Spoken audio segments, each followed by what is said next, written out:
advantage and opportunity. So the idea here is how do you look at things, right?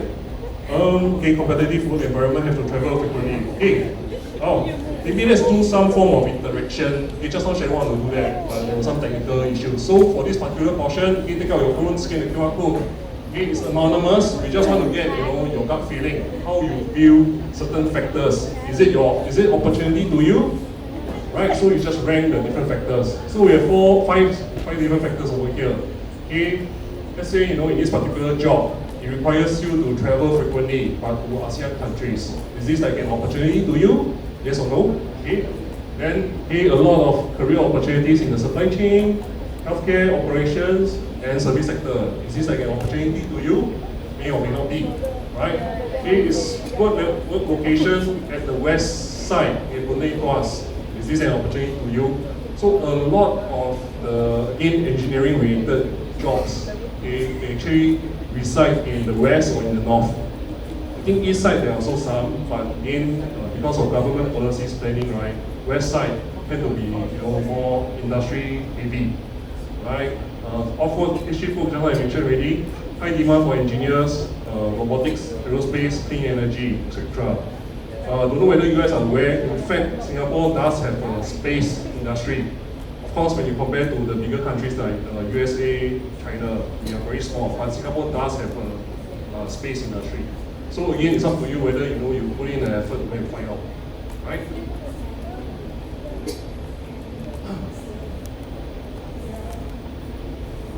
I think the different factors are changing because of inputs from students over here. But in general, shift work keeps going up and down, right? Okay, again, I don't know whether you guys are aware, again, coming from my own personal experience, my first job was in power grid, small power grid that deals with electricity, right? And I joined as a degree holder, but again, the company's culture dictates that as a degree holder, you're considered a senior officer. If you're a diploma holder, you're considered a junior officer. And junior officers have to report to a senior officer. So I was in a unique situation whereby I'm only in my mid-20s, but I have had staff in their 50s, 60s reporting to me, right? And they actually shared with me a lot of advice, things that were unique to them. For that company, right, I don't know whether things have changed. They can enjoy OT pay. So they love doing OT during weekends. And with all their basic pay, their monthly pay, their OT pay, right, their salary was at least 2 times higher than what I was enjoying back then, right? So again, OT pay could be an opportunity to you guys, right? Okay, thanks for your participation. So high demand for engineers or travel, seems to be okay. Things keep changing. Okay, so top 3, high demand for engineers, travel, and then shift work. Consider opportunities to most of you. Okay, thanks for your participation. Okay, now, unfortunately, the tool is not that magical or that powerful enough to auto-populate opportunities and threats for you guys, as you can see. So the idea here is, because again, opportunities and threats are unique to individual. Some things you may feel is opportunity, may not be opportunity to others. So what can you do? Okay, you have to go and find out, go and read out. So here we have an example of this particular fictitious student, what he did. Right, he identified, for example, aerospace electronics. What are opportunities to him? Okay, aerospace diploma in TP or in most of the poly in Singapore, right? They do offer you credentials for you to get your license aircraft maintenance engineer. Right? You actually cut down on the test, the number of tests or exams. This is an opportunity, right? But what are the threats? The against shift work, limited cost efficiencies. Okay. Another example, okay, for example, electronics. Okay, very wide range of industries that's applicable for electronics engineers. Right, they are actually high in demand. For mechatronics students, they are actually high in demand. But maybe a lot of you, or maybe in general students, they do not like to choose these 2 programs. So you have to think about it. Again, my one army buddy, right? He did, I think ESP, if I'm not wrong, EEE. But he told me he hated that course. He really hated it. But he managed to scrap through, and his GPA was decent enough for him to have a place in NUS, but also under engineering. So he wanted to further study. He cannot go into business, GPA GPA not good enough. So what he did, again, he went into NUS, did his electrical engineering. He got his degree, not a very good grade, no honors at all, I think. But with that degree, with that stepping stone, right, he managed to land a job in UOB, doing finance, management. Is it possible? It is possible. Okay? So it's entirely up to you guys individual, how you make use of your paper, your qualification, and branch out. Right? Okay. Again, way to find opportunities. Some of these we have already mentioned. Common talk. You are strongly encouraged to attend this online talk.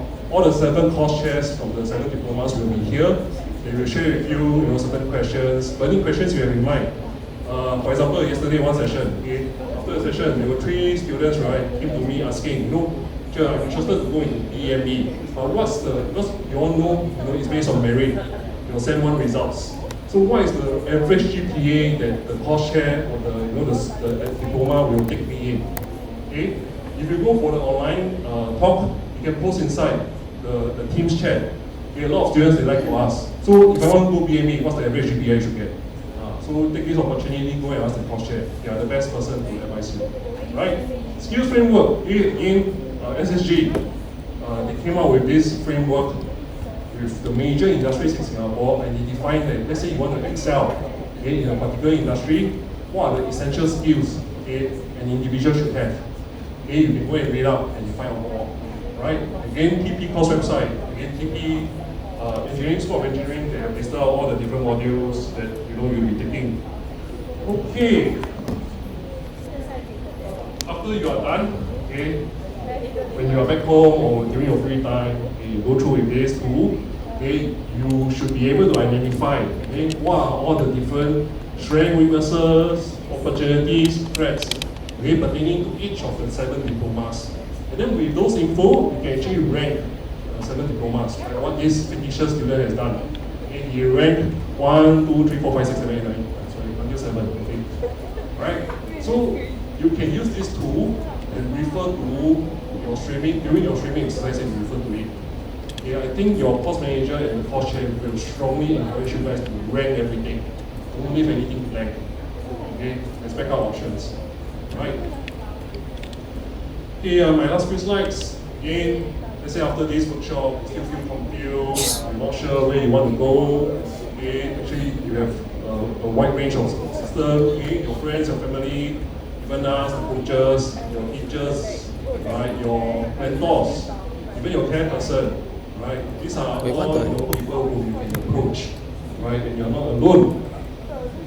Just now, some of the questions that may be on your mind. So, which diploma actually give you best career opportunities? There's no one best. All the diplomas in Singapore, right? MOM and the Ministry of Trade and Industry, together with MOE, they work hand in hand to curate, to identify the causes. They are essential for the Singapore economy's growth. Another example, IT, School of IT. Some of you may have heard, the gaming development. I'm not sure whether you are aware. For the past few years, there's only one class for intake. Why? Because the game industry in Singapore, this is my personal opinion, is oversaturated. We have probably heard, some of the big firms in the past, like Lucas Firms, they actually pull out. So the government actually monitors this very closely, and they want to make sure there are sufficient number of talents, to support the different industries. So all the diplomas that you guys go into actually are crucial. Right.